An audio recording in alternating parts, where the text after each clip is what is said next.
back in the woods and everything's amazing. It's just a new start to a new year, the sun's out and I am in my favourite place of all time, my spot in the woods. And today we're going to be talking about knives. Yeah, knives are always cool. So come over and let's see what we got.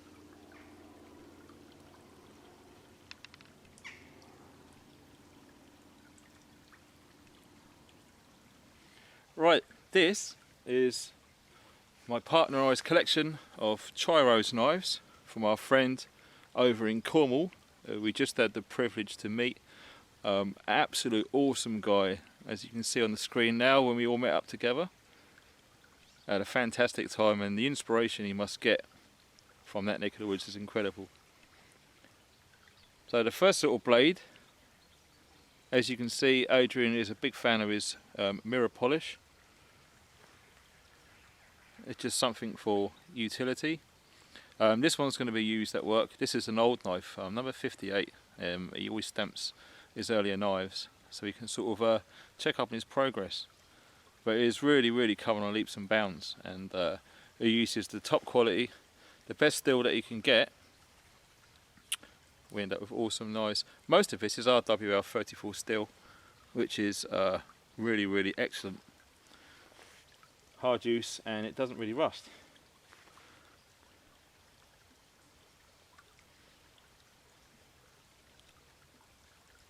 But one of the things I like about Adrian's knives is how they feel in the hand. They really are top drawer, and they always come, yes, absolutely hair popping sharp. As soon as you take it out of the box, straight up your arm, and the hairs just literally fly off. Satin flats and hand polished bevels. Oh, very nice. It's a great combination. It's just my it's an opportunity to show the world really of what Adrian can actually make. This is my partner's knife. She's had this for a while.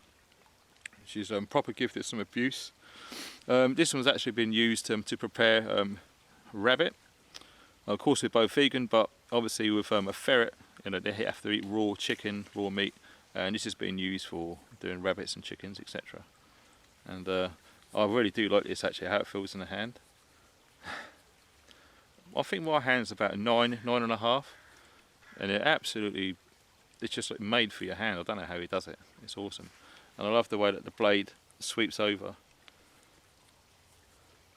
Very nice indeed. All of the woods are mostly exotic woods. Some of them, like the Coca-Cola stuff, doesn't even need stabilising because they're just so dense. A lot of them do, but some of them don't. I think that one was the Coca-Cola ones. It doesn't need any treatment at all. They're so hard, you won't get it much more harder than it actually comes, which is awesome. And this is the first knife that I got from Adrian back in the day when he first started. It's number 30. And my old man, my dad, loves using this. He really does. When we go out camping, he just passed me the knife, son, and I know exactly what knife he's talking about. But now I've gave him a Jacklaw, I'm hoping that I can keep this to myself a bit because I do really like this knife. It's a great all-purpose knife. You see how it's thinned in the middle? It comes out at the end. So it's chopping, skinning. It's very slicey for fine wood prep as well. And of course, that beautiful wood handle. As I say, most of the steel is RWL 34 or ABL, some of it. This is a recent acquisition, which I just do not like letting go. I just love holding it. I know it sounds weird, but you guys who really do understand knives, you know what I'm saying. Some knives are really hard to put down. I mean, look at the shine on it. I hope it's coming in focus because when it reflects so much, here's the camcorder, look, hello. It's hard to get it in focus because the camera likes to focus on the reflection. And these are just absolutely 100% handmade. Nothing's laser cut. Everything comes in stock. He does his own designs, cuts them all, does everything by hand, and to get polishes like this takes a long time. all done by hand takes forever. It takes many, many hours, and you know, some people just can't afford to pay someone for the time to do it. This is the knife that we sort of designed together. It was mostly Adrian's design, but I just tweaked it a bit, made it a bit longer obviously. As you can see, I've just been using it, hence it's a bit mucked up. I do use all of my knives. I've got quite a few. I think I've got about 4 or 5 which I haven't used, but most of them are. 90% of all my knives I use. And this one, the finish was like this, micarta or polished. I'm not a fan of polished micarta if I'm honest. I prefer the rough stuff because you just get so much more grip. Now what I've done was I've just filed this to sculpt to fit my own hand. It's getting there. It's a slow process. Those of you who've done this before with micarta understand. You just get to put in a vise, cover it all over, exposing just the handle, and it'll just file off a bit there, hold it, file off a bit there, hold it, and you just keep doing it. And then once you've spent half an hour or so doing that, you take it away, you batten with it, you chop with it. If there's any hot spots and a certain part of the knife, like there, then you just put it back in the vise and file a bit off, and you just keep going. Okay, the process can take as long as it takes. Once this is finished, I'm going to probably send it back to Adrian, and I'm going to get him to really rough sand the whole lot. But I would have had the profile by then. It would have been just right for me. And the beauty about this knife, I haven't had to sharpen it.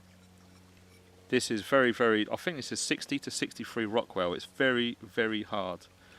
It's a nice thick stock, and it's a nice tapered, lean, convex grind with a very, very faint terminal bevel at the end. So you can imagine how awesome this knife is. And I done a video with Elmsy Boy, who's retired Royal Marine. We went camping, and I left this out, stuck in the damp dirt all night. Took it out. There's not a single blemish on there.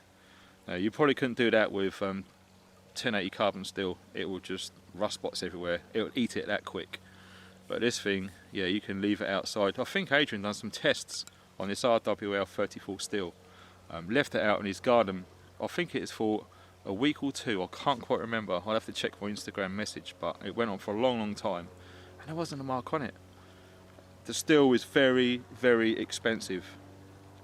I mean, you do get what you pay for at the end of the day. You can buy lots of little cheaper knives throughout your life, and they break or the rust or whatever. But if you get one good one, it should, in theory, it should last you a lifetime, providing you really look after it. And I absolutely in love with this knife. It's just incredible, perfect. And as I said before, the way that it sweeps over, I just love that. It just feels so comfortable. And then moving on to the bad boy, I called this the Devastator, the Chyrose chopper, and it was all hand forged, as you can see. And that really is, it strengthens the steel so much when it's all forged by hand. It took a while, and this has chopped many, many, many logs, and it's just, it begs to chop more. It likes to chop all by itself. It's that cool. So yeah, I absolutely love this knife. It's so big in the hand, as you can see. If you really want to power chop, you come right back to the end, and you've got the swell to prevent accidentally slippage. You've got a lanyard hole obviously for extra safety should you wish to use it, and you can just get some awesome power chopping with this like you wouldn't believe. And the way the blade profile is, it's really good for scraping and stuff as well. Again, that's a convex grind on the bevel there. There's a 0. I don't even think there's a terminal bevel on there, so it's very sharp, very dangerous, so you have to be very careful with knives like this, okay? Also, Adrian will be doing all of his own sheaths. Nice quality leather. As you can see, they're really, really well made and stitched. And he's been tinkering with the actual thread material as well, and I believe he's come up with one of the most strongest threads you can possibly get for sheaths, which he uses in his knives now. So there's no chance of all that coming undone or getting frayed. So yeah. So there you have it, boys and girls. Before I go, the knife that we designed together is also done ferro rod as well with the old micarta on the top. And yeah, quality fire steels as well. They're not those cheap little £3 ones from China. I think they're like my fire ones. They're really good. They're so easy to light fires with. They're excellent. So of course you can dangle it there, or you can just run it through your belt. Either way. And that's pretty much it for this video. I just wanted to show the collection of knives that my partner owns this one, and now this one. The rest are all mine, or they're ours really, I guess. I just wanted to show the world Adrian's work. Now the guy lives right on the west coast of Cornwall, so he's practically right on the brunt of the Atlantic, and the area he's in is absolutely incredible. It's beautiful. So just a heads up, if anyone's interested in getting a really good quality handmade English custom knife, check by his website. I'll put the link and his contact stuff underneath, and if you like what you see, by all means tap him up and see what you can come up with. The guy's awesome. He really is a nice guy too, which really does help, you know. Like my favourite knife, what I like to do is to use the gym pin.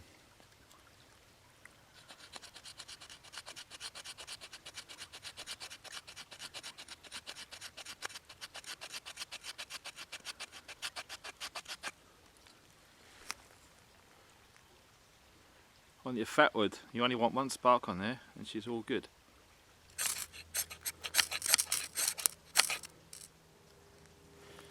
There you go. Fat wood.